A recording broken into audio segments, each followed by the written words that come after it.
Mikirnya kan memang nggak ada gitu. Nggak ada maksudnya? Nggak ada sosok itu gitu loh. Oh, gitu. Karena kalau memang sosok itu, sebentar Mbak.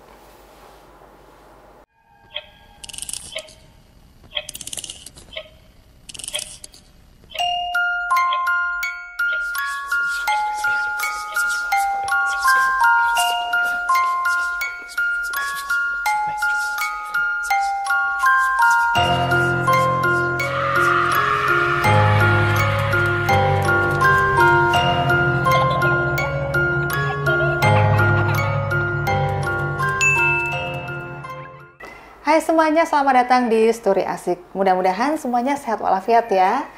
Di channel ini tidak hanya menceritakan soal kehidupan yang serba asik, tetapi juga hal-hal baru yang barangkali selama ini belum kita ketahui sebelumnya. Dan bersama saya, Asik Eka, kali ini di video saya di sesi Fenomena, saya akan menghadirkan sebuah kisah dari seseorang yang menantang makhluk tidak kasat mata atau makhluk astral di sekitarnya untuk muncul di hadapan dia saat itu juga. Dan bagaimana kejadiannya? Tonton terus videonya sampai habis. Hai semuanya, jangan lupa ya untuk like, comment, share, dan klik subscribe, kemudian pencet gambar loncengnya agar kalian tahu kalau ada video terbaru dari Story Asik. Terima kasih. Oke friends, saat ini saya sudah bersama dengan Mas Denny yang nanti akan bercerita kepada kalian semuanya tentang hal-hal yang pernah dia alami ya. Halo, apa kabar Mas Denny? Alhamdulillah Mbak, sehat. Sehat walafiat ya. Terima kasih banyak Mas Denny sudah berkenan hadir di Story Asik ya, yang nanti akan bercerita tentang hal-hal yang pernah dialami yang tidak kasat mata ya Mas ya. Yeah. Tapi ngomong-ngomong sebelum ke cerita ini, Mas Denny itu sudah punya kemampuan untuk melihat hal-hal yang mungkin bagi saya tidak akan terlihat ya, atau makhluk astral itu sejak usia berapa sih? Kalau untuk usia, saya kurang begitu ingat ya Mbak ya. Istilahnya saya waktu itu, kalau nggak salah kelas 1 SMA waktu itu. Itu kelas 1 SMA itu. Udah besar ya berarti, udah remaja? Iya udah remaja lah. Kelas 1 SMA itu, beranjak ke kelas 1 SMA itu. Kebetulan kan untuk rumah saya kan, rumah orang tua saya kan 2 lantai. Ada terasnya di depan rumah. Dan depan rumah itu kan apa namanya, kebun itu, kebun. Ada pohon sawonya yang besar-besar itu. Ada pohon gori segala macam. Nah ini gorinya pohon ya mangga ya. Kalau bahasa Jawa itu gori. Gori. Nah itu kebetulan saya duduk di teras atas itu, lantai atas. Ya biasa seperti malam biasa. Itu ya? Malam. Nah tahu-tahu saya lihat di pohon sawo itu kok kayak ada karung warna putih gitu loh. Saya lihat itu kok ada karung warna putih. Saya kira, saya pikir itu hanya karung biasa gitu, hanya karung aja yang ada di pohon sawo itu. Begitu tak lihatin terus kok gerak-gerak, ya gerak-geraknya hanya geleng-geleng gini aja. Setelah itu saya baru sadar kalau itu ternyata ya kayak gitu. Nah setelah lihat itu, saya terus lari ke bawah. Ya mulai saat itulah saya menyadari ya. Menyadari kalau banyak di sekitar saya ya ada yang hal-hal seperti itu, ada hal-hal. Nah disitulah saya astral. Bingung apa itu sebenarnya. Kok bisa seperti itu, terus saya takut ya. Waktu awalnya memang takut. Nah, awalnya itu rasanya gimana? Takut ya memang? Takut ya, bingung ini apa sih kok kayak gini, karena belum, waktu itu cuma lihat terus saja, hanya lihat terus, nggak bisa ngontrol, belum bisa belum bisa pokoknya harus bagaimana iya, dilakukan apa, bingung ya. Ya kemudian terus ya sampai waktu itu saya nggak bisa tidur lah istilahnya. Karena begitu itu melihat kan. Jadi sampai terbawa terus ya bayangan pertama itu iya. ya. Tapi terus kemudian saya tanya ke simbah saya. Iya. Mbah, simbah saya almarhumah udah meninggal. Iya. Itu saya tanya, Mbah kok saya seperti ini kenapa? Katanya gitu. Simbah cuma jawabannya Simbah simpel. Ya wes le, nek kowe senang yo lakonono, cuma gitu. Nah saya kan bingung, saya penasaran apa sih sebenarnya kok suruh ngelakoni apa, tak urut-urut. Setelah itu saya tapi kemudian saya agak lama baru saya tahu ternyata Mbah Kakung dulu tuh menjalankan ritual ya semacam apa ya namanya kungkum di sungai, di tempuran gitu di temuran-temuran di 7 sungai yang besar-besar, ngelakoni puasa yang puasa Jawa lah istilahnya. Kalau dalam konteksnya, kalau dalam agama memang nggak ada gitu loh. Itu yang kakung ya? Iya, yang kakung, Mbah Kakung gitu. Nah, tapi Simbah nyuruh saya untuk ngelakon itu, tapi kan aku nggak mau. Kalau senang lakonono. Iya, cuma tapi gelem, waktu gitu. itu senang nggak sih sebenarnya Mas Denny sendiri? Ritual itu, karena kan dalam segi agama kan nggak boleh gitu Mbak. Iya. Dalam segi agama nggak boleh. Nah, memang itu udah ada, ya kalau katanya Simbah itu udah mengalir dalam darah saya itu seperti itu. Nah, kalau saya suruh ngilangin, saya nggak bisa. Gitu. Mbak bilang gitu. Itu, nek kowe kon ngilangi, ya saya ngilangi yo awakmu dhewe. Tapi sampai sekarang saya nggak bisa gitu. Bahkan saya pernah minta tolong ke teman saya yang ahli ruqyah. Nah, suruh ruqyah pun dia nggak mau. Gitu. Dia bilangnya, aku nggak mau, nggak berani gitu katanya. Jadi kemampuan itu sampai terus-menerus dan Mas Denny nggak ngerti sampai kapan Mbak, ya? saya nggak tahu, yang penting saya nggak pernah menjalankan ritual yang aneh-aneh. Apapun, tapi itu udah langsung ada dalam diri Mas Denny ya? Itu udah ada dalam diri saya. Nah, seperti ini pun sekarang pun, kalau saya cerita seperti ini pun ada yang dampingi Mbak. Ada merinding nih. Nah, bisa dirasakan kan? Itu. Tapi nggak usah cerita di mana ya? Nah, itu ada di, ada di sekitar kita ada. Oh my god. Iya. Ada tiga. Gitu. Aduh, oke Mas. Iya. Karena kalau saya cerita seperti ini pasti ada di sekeliling kita yang mendampingi. Tapi sebenarnya memang di setiap tempat itu ada yang istilahnya. Karena kita sebenarnya berdampingan. Mereka ada dan bisa melihat kita. Tapi kita sebenarnya kalau manusia itu sebenarnya dikodar nggak bisa untuk melihat gitu. Iya. Itu nggak bisa untuk melihat mereka. Gitu. Ketika dia bisa melihat itu berarti sebuah kelebihan kan? Iya, bisa juga kalau mungkin ya karena sudah sering terkoneksi dengan alam gaib, atau mungkin juga dalam dirinya juga ada makhluk itu bisa juga. Iya, oke. Yang sekitar sini nggak usah diceritain ya. Nah, sekarang Mas kalau misalnya kan begitu melihat, awalnya kan memang takut, tapi sampai itu kan udah beberapa tahun yang lalu ya. Terus sampai saat ini masih sering muncul kan istilahnya diwerwi atau muncul menampakkan diri kan makhluk ini. Itu rasanya gimana sekarang? Kalau sekarang biasa saja Mbak. Biasa.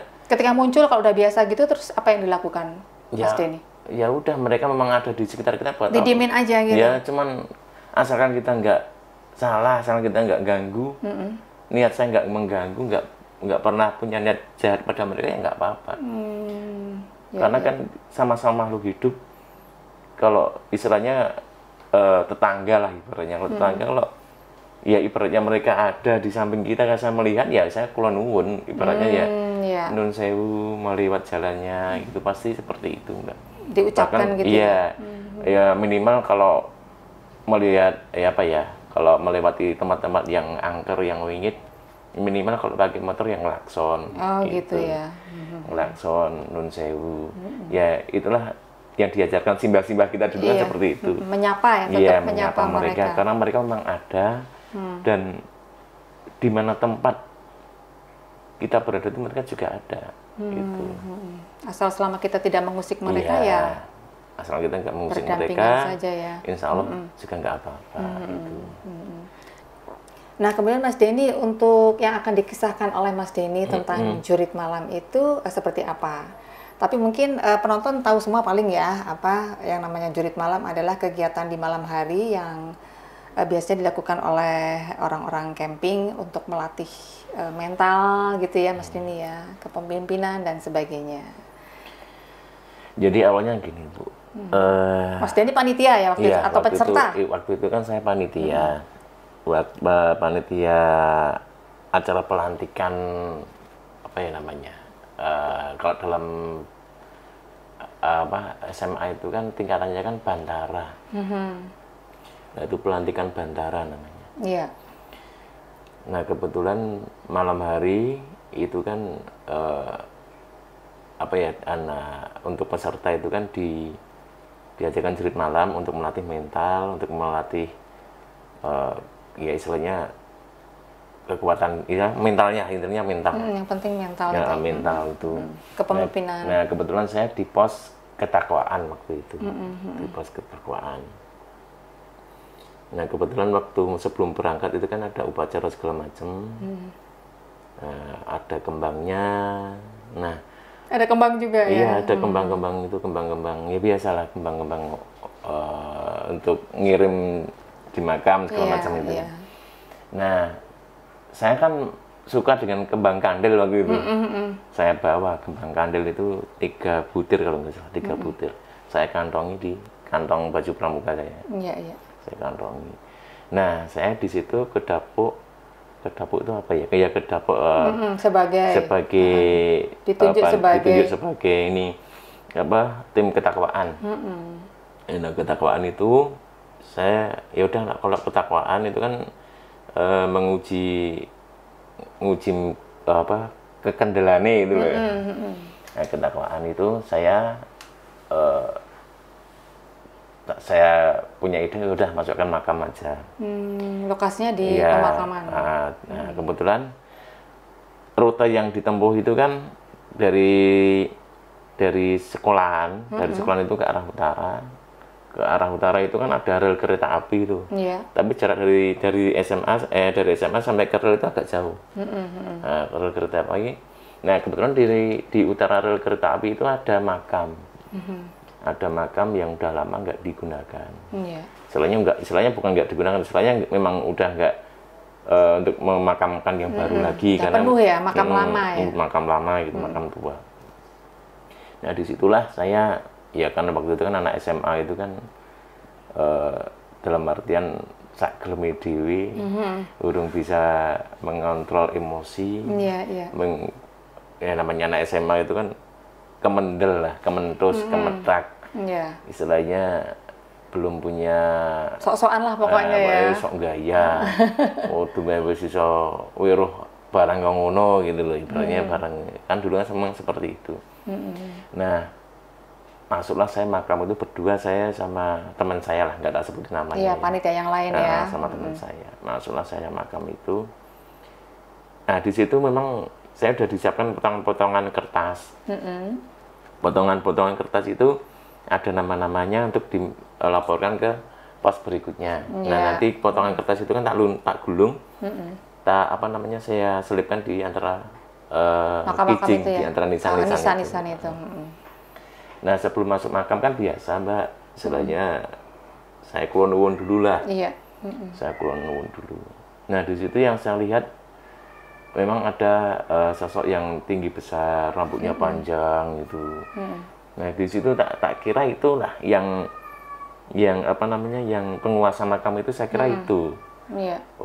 Yang lainnya nggak kelihatan, nggak ada gitu. Yang ada cuma itu. Ya, kalau orang Jawa bilangnya itu genderuwo lah. Saya bilang sama temanku, tak ketemu si Mbah, saya bilang gitu. Saya udah bilang sama Mbah, nun sewu, kula badhe ngerusui papan menika. Iya. Mau ngerusui tempat ini untuk acara pelantikan adik-adik kelas. Iya. Tak bilang gitu. Si Mbah itu cuma ya sosok itu cuma ngelihat terus nggak ada respon. Nah, mikir saya udah diperbolehkan itu, berarti nggak apa-apa, yang penting aku udah nembung. Nah, mulailah kita menata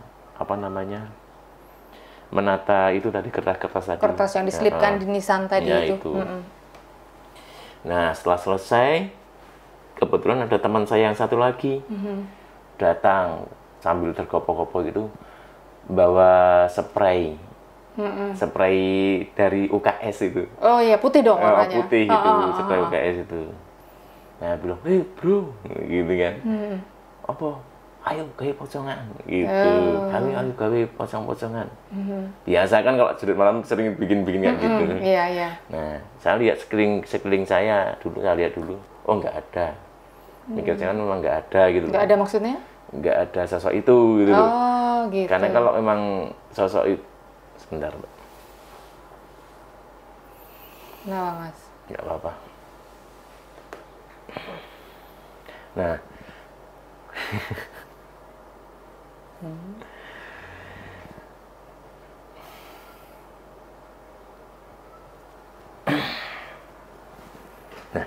nah kalau apa namanya, kalau sosok itu ada kan saya nggak berani bikin. Kalau sosok itu ada kan saya nggak berani bikin. Nah, saya lihat sekeliling itu nggak ada. Mungkin nggak terlihat oleh saya lah intinya. Iya. Nah setelah itu saya bikin. Saya cari pohon-pohon jati, daun-daun jati itu, pohon daun-daun yang guguran di sekeliling itu. Iya, iya. Tak buntel itu pakai. Nah, Untuk isinya. Terbentuklah Pocongan kayak tadi. pocong itu. Pertama tak gandulin di pohon apa namanya yang sering dimakan tuh pohon apa? Oh, Kamboja. kamboja. Nah, pohon kamboja itu kok kita elik ya gitu kan. Padahal itu bentuknya udah bagus karena kan pohon jati kan ada merah-merahnya itu. Iya, Nah, iya. kayak seperti darah itu, nah itu. Heeh. Nah, terus tak pindah di antara makam, di antara kijing, tak tidurkan di situ. Ditidurkan. Nah, di situ. Udah itu selesai, saya ngumpet lah, delik di samping makam sambil nunggu peserta yang mau masuk. Berapa menit kemudian datanglah dua anak peserta itu masuk ke makam. Masuk, jeret, langsung nemukan kertas itu. Iya. Langsung nemukan kertas itu, langsung dia keluar. Nah kebetulan waktu itu tanggal 15, ingat saya tanggal 15. Nah, itu memang ada bulan purnama. purnama, Bulan ya. purnama terang itu, terang. Bulan purnama masih di arah timur lah bulannya, masih di arah timur. Nyorotin itu. Nah, begitu anak dua tadi keluar dari makam, mulailah kejanggalan di situ. Pertama, bau bangkai. Muncul bau bangkai. Ada angin semilir, bau bangkai. Nah, saya bilang sama teman saya, itu mau batang orang. Oh, gitu, bilang gitu. Nah, aku kan mikir saya, mungkin batang tikus atau apa gitu. Tapi tak pikir-pikir, ini bangkainya bukan bangkai tikus, baunya bukan bau tikus, bukan bau ayam atau apa gitu. Karena baunya tuh wangur. Wangur itu gimana ya? Lebih menyengat yang jelas. Iya, wangur itu ya kayak busuknya luka gitu loh. Lebih anyir gitu kan. Anyir lah itu. Di situ. Lama-kelamaan bau itu semakin menyengat. Nah, disitulah saya kemakinya di situ. Nah, saya kan mikir saya kan saya udah nembung. Iya. Udah nembung sama simbah yang tadi udah minta nun izin sewu ya. gitu. Nah, begitu gitu kan wanine delik, nek wani metu, saya bilang gitu. Itu belum keluar itu. Nek wani metu. Nah, semakin dekat itu kelihatan, semakin dekat, kurasa banget itu semakin dekat. Apa namanya? Ini badan itu semakin kayak terkungkung gitu loh. Kayak diremet gitu loh. Wah, saya kan semakin merkitik itu apa ya? Semakin emosi. Iya. Tapi itu teriak nggak Mas waktu itu? Enggak. Nek wani metu gitu kan? Nanti gitu, begitu langsung saya ingat kembang kandil itu kan. Yang dikantongin tadi. Iya, kembang kandil. Wani metu. Saya langsung gitu, aku nggak kembang kandil dulu. Tak gilangi. Aku kembang kandil dulu, wani metu. Tak gitu kan. Nah, setelah itu tak kantongin lagi kembang itu. Tak kantongin lagi. Disitulah, di bulan purnama yang terang tadi, dia keluar jelek di depan saya. Persis di depan saya. Apa namanya, morinya itu lusuh, udah nggak putih lagi, warnanya tuh udah darah kering. Udah, ya saya ingat saya udah kayak busuk itulah. Saya lihat dari bawah ke atas, lihatlah wajahnya. Saya paling geli itu waktu lihat wajahnya, Mbak. Wajahnya itu kayak ya hitam, hitam, kemudian busuk itu. Ada bulan purnama tuh, Mbak. Waktu itu ada uget-ugetnya itu keluar, kecudut gitu. Seolah-olah kayak gitu. Saya masih ingat banget itu. Nah, langsung saya bilang sama teman saya, bro, warung Arab gura. Diem aja dia, nggak berani bergerak. Waduh, bro, bilang gitu. Melayu yuk. Saya langsung lari waktu itu. Terus terang saya lari, nggak mikir apa-apa, saya lari. Larinya ya turut rel kereta api itu. Turut rel kereta api, pokoknya intinya ya nurut rel itu. Ya namanya rel kereta api kan banyak kerakal-kerakal gitu. Iya, batu-batu iya, itu. batu-batunya itu. Ya, wah, saya lari aja. Saya tengok ke belakang, dia juga lari gini. Tapi kalau sebenarnya kalau dalam mitos kita kan kalau pocong larinya gini. Itu cuma gini aja. Kayak terbang gitu. Iya, terbang. Kalau dia sebenarnya kalau mau nangkep kita, itu jelas bisa. Tapi ya makhluk itu memang sukanya cuma menggoda, cuma membuat orang itu gila lah intinya. Nah, saya terengah-engah sampai sampai saya nyalip adik saya 2 tadi, adik kelas tadi yang 2. Saya lari terbiru-biru sampai nyalip mereka berdua yang jalan duluan keluar dari makam tadi. Saya lari, sampai saya terengah-engah, sampai saya megang lutut gini-gini. Saya lihat ke belakang, makhluk itu juga iya sama, ngetut kayak saya. Ikut jongkok juga. Iya. Aku Masya Allah kalau ingat kejadian itu. Nah, setelah itu kan sampai berapa kilometer rel kereta itu kan tinggi sampai ke bawah, tinggi, terus ini jurang gini. Seharusnya kan tadi saya lewatnya sini, lewat baratnya agak jauh. Nah itu kan saya kebablasan tuh. Saya lihat, wah posnya itu sana di bawah itu kan. Salah jalan. Iya, posnya ternyata di bawah, di pos berikutnya teman-teman di situ. Pokoknya intinya saya pengen masuk ketemu teman-teman di situ. Pokoknya langsung saja, saya nggak pandang bulu. Saya sama teman saya langsung melosot itu aja, nuruni itu sampai gulung-gulung itu waktu itu. Nah, saya sampai bawah, makhluk itu juga masih ngetut ke kita, Mbak. Masih ngetut ke kita. Loncatnya juga, kalau dia mau loncat di depan kita bisa. Sebenarnya ya, iya. Tapi nggak pernah ya. Dia jatuhnya masih di belakang kita lagi. Ikutin di belakang terus. Waduh. Nah, saya lari lagi sampai ketemu dengan teman saya yang di pos 3. Di pos 3 itu, yang seharusnya tadi adik-adik kelas tadi melaporkan kertasnya tadi di situ gitu. Nah, sampai di situ saya bilang, saya ceritakan. Nah, disitulah teman saya itu membawa Quran kecil itu. Nah, dikasihlah Quran itu, barulah itu tadi hilang. Nah, itu benda tadi hilang. Iya. Dikasihkan ke siapa? Quran tadi, kasihkan ke saya, suruh baca. Oh, gitu. Jadi waktu itu langsung dibaca sama Mas Denny. Iya, sedapat-dapatnya. Iya, walaupun dia juga masih berdiri tapi agak jauh. Lebih jauh. Nah, setelah itu tak baca, bacalah Bismillah, Al-Fatihah dan segala macam. Akhirnya dia pergi. Gitu. Iya. Nah, itulah kejadian yang membuat saya masih gila lah kalau dibilang. Kayak ada trauma dikit iya, gitu ya. Trauma. Karena memang sosoknya lumayan jelas ya tadi ya. Jelas, dan itu masih ngetut kiki tenanan gitu loh. Ya, setelah saya ingat, kenapa sih kok ngetut ke aku? Ya mungkin pertama karena saya nantang tadi. Nantang, kemaki, gerusa-gerusu. Lalu saya bawa kembang kandil tadi nggak tak tinggal di makam tadi. Jadi, nah kan tadi kan saya bilang di kalimat awal tadi kan saya bilang, nek wani metu aku nggak kembang kandil. Nantangnya gitu nah, ya. Itu, kembang kandil tak kasihkan saku lagi.